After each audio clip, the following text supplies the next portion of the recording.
आज के दौर में नेता शब्द सुनते ही आपके दिमाग में क्या छवि बनती है? सफेद फॉर्च्यूनर का काफिला, सायरन की गूंज, 10-20 बॉडीगार्ड्स और चेहरे पर सत्ता का वो गुरूर जो कहता है कि हमसे बड़ा कोई नहीं, एम ब्रह्मास्मि। मैं ही सब कुछ हूं। आज हम उस दौर में जी रहे हैं जहां राजनीति सेवा नहीं बल्कि शक्ति प्रदर्शन का जरिया बन गई है। रैलियों में भीड़ तो बहुत है, पर उस भीड़ में लोगों का विवेक कहीं खो गया है। लेकिन प्यारे साथियों, जरा ठहरिए, इतिहास के पन्ने पलटिए और चलिए 3 दिसंबर 1884 की तारीख पर, जब बिहार की मिट्टी में एक ऐसे बच्चे ने जन्म लिया जिसने पूरी दुनिया को बताया कि असली राजा वो नहीं जो सिंहासन पर बैठकर राज करे, बल्कि वो है जो सिंहासन पर बैठकर भी फकीर बना रहे। मैं बात कर रहा हूं देश रत्न डॉक्टर राजेंद्र प्रसाद जी की। डॉक्टर राजेंद्र प्रसाद जी ऐसे व्यक्ति थे जिसकी एग्जाम कॉपी चेक करते समय परीक्षक ने उनकी कॉपी में लिखा था, the examinee is better than the examiner, यानी परीक्षार्थी परीक्षक से कहीं ज्यादा ज्ञानी है।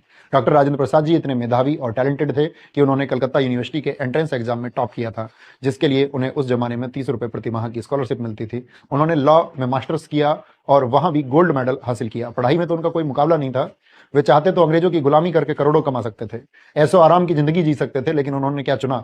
लाठियां खाना, जेल जाना, किसानों के हक के लिए लड़ना और चंपारण की धूल फाकना। और सबसे बड़ी बात जो आज के नेताओं को कांटों की तरह चुभेगी कि जब राजेंद्र प्रसाद जी राष्ट्रपति बने तो उनका वेतन तय हुआ 10,000 रुपए प्रति माह। उस जमाने में यह बहुत बड़ी रकम थी, लेकिन इस संत राष्ट्रपति ने क्या कहा जानते हैं? उन्होंने कहा, मेरी जरूरत इतनी नहीं है कि मुझे इतना पैसा चाहिए। उन्होंने अपनी मर्जी से केवल वेतन का 50% यानी कि 5,000 रुपए प्रति माह लिया और अपना कार्यकाल खत्म होते होते सिर्फ 2500 यानी कि 25% वेतन लिया। और साथियों, वो सिर्फ सादगी की मूर्त नहीं थे बल्कि एक मजबूत रीढ़ वाले राष्ट्रपति भी थे। राजेंद्र प्रसाद जी ने कई बार सरकार से अलग हटकर फैसले लिए, चाहे वो सोमनाथ मंदिर के पुनर्निर्माण और उद्घाटन पर जाने का फैसला हो या फिर हिंदू कोड बिल पर अपनी बेबाक राय रखना हो। उन्होंने हमेशा यह साबित किया कि राष्ट्रपति संविधान का रक्षक होता है, सरकार का सेवक नहीं।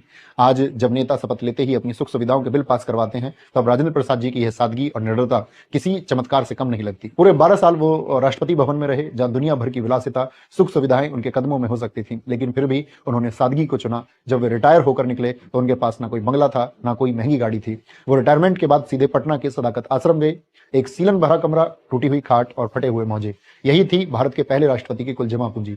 और आज 3 दिसंबर उनके जन्मदिन पर मेरा सवाल देश के उन युवा और लोगों से है जो नेताओं की गाड़ियों के पीछे भागते हैं, नेताओं के बहकावे में आकर सोशल मीडिया पर अंधभक्त बनकर धर्म जात पात के नाम पर अपने भाई बंधु को गालियां देते हैं। इस देश में जो जितना बड़ा भ्रष्टाचार करे वो उतना बड़ा नेता होता है। याद रख लेना, इतिहास गाड़ियों के मॉडल और बंगलों का साइज नहीं याद रखता है, इतिहास चरित्र याद रखता है। राजेंद्र प्रसाद जी के पास दौलत नहीं थी, लेकिन उनके पास नैतिकता थी। और जिस दिन इस देश का युवा नेताओं में दौलत के बजाय नैतिकता ढूंढना शुरू कर देगा, उनसे सवाल पूछना शुरू कर देगा, यकीन